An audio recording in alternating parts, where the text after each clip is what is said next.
Provinces in northern Luzon are bracing for the possible impact of Typhoon Emong, with some already under a state of calamity due to flooding from the southwest monsoon. Here is a report. Typhoon Emong continues to threaten northern Luzon, placing parts of Ilocos Sur, La Union, and Pangasinan under signal number 4.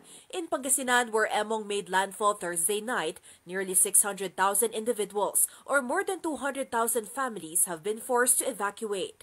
17 towns and cities are already flooded, and local officials warn the worst may not be over. Magkakasunod, Bagyong Krising, Habagat, Bagyong Dante, ngayon naman Bagyong Emong. So, dahil doon, tuloy-tuloy ang pag-ulan, tapos yung dumadali pa doon yung mga upland rainwater, problema talaga.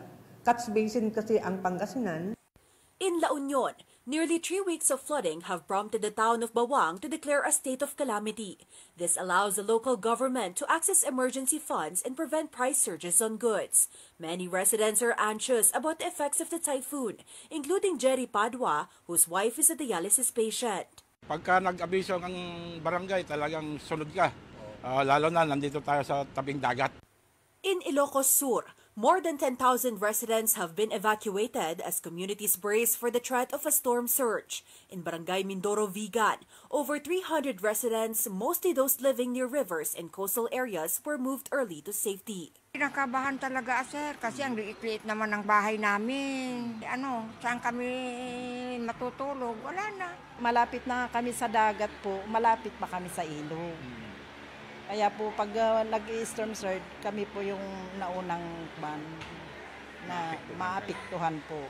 Residents are also worried about the possible strong winds brought by the typhoon.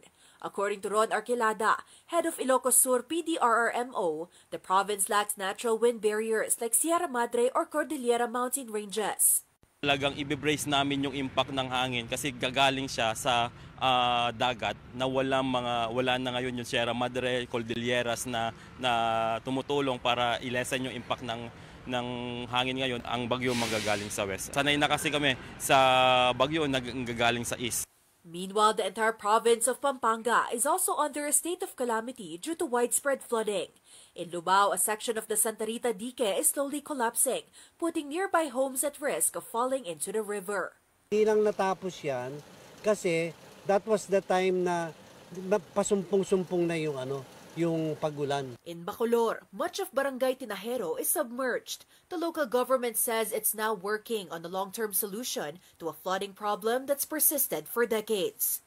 Sabi ko mag-dredging system nila doon sa side namin para mabisa naman yung baha sa Tinajero. And in Macabebe, the district hospital has been forced to shut down due to rising waters.